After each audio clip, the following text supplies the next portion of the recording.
5 minutes. Thank you very much, Mr. Chairman. Thank you all for being here. Ms. Blackburn asked you earlier for a show of hands. I'm going to do the same.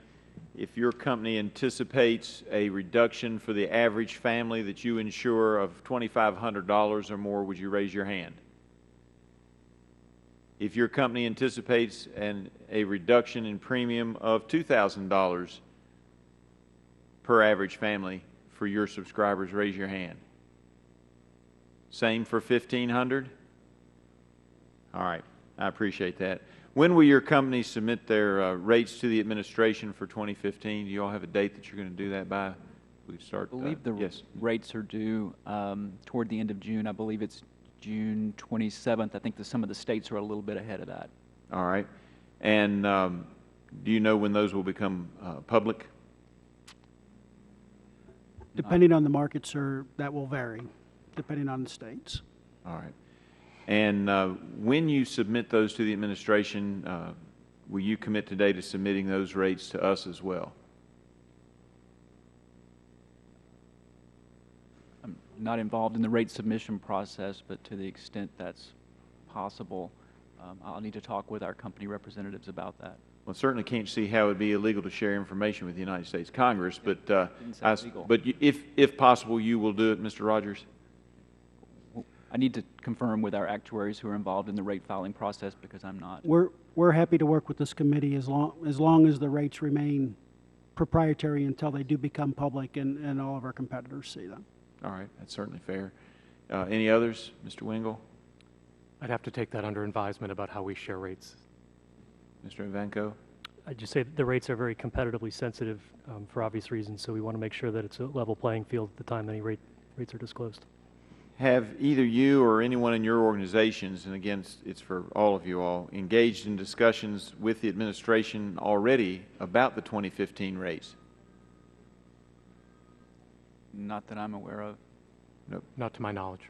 No, everyone is silent. Does that mean there have been none? Has anybody had any discussions with the administration about rates for 2015? None that I'm aware of. Okay. No. All right. Appreciate that. Thank you very much. Mr. Pratt, the ACA includes a tax credit for small businesses to purchase health insurance coverage for employees. The law also levies a tax on health insurance purchased by small businesses. On the one hand, we give employers a tax credit to make health insurance more affordable, and then we turn around with the other hand and we tax those policies. Does that not seem as an inherent conflict in policy to you? Congressman, we've expressed significant concerns with the new tax on small businesses and individuals that total some $100 billion that will largely be passed on to them in the form of higher premiums. And what we're trying to do, of course, is to see if we can't keep premiums down, and the ACA, Obamacare, has failed to meet its promise of a $2,500 reduction for the average family. That's pretty straightforward, isn't it? Congressman, we do believe that the health insurance tax runs counter to the goal of providing more affordable coverage. And as a part of this, we're actually taxing government itself. We've got federal programs including Medicare Advantage, Medicaid Managed Care. Federal government is in fact taxing itself with the tax that you spoke of earlier through its subsidization of Medicare and in part Medicaid, and then state governments are also having to pay the tax. Do you have any idea how much that tax is on the American people? You said $100 billion in increase, but how much for the federal and state governments? Congressman, I don't have that information handy, but we did commission a study by Oliver Wyman that does break out that information in more detail, including on a state-by-state basis, and we'd be happy to make that available. All right, I appreciate that if you would.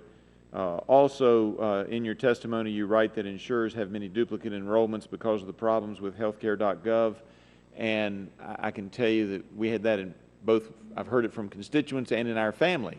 Apparently we didn't push the right button the first time around. I say we, my wife did it all. Don't want to take on any assumptions that it was us doing it. It was my wife working over the computer for hours and hours, but actually submitted several different applications, ended up with one. How widespread is that problem for citizens out there, and is that part of the confusion between whether or not people have paid their premiums or not?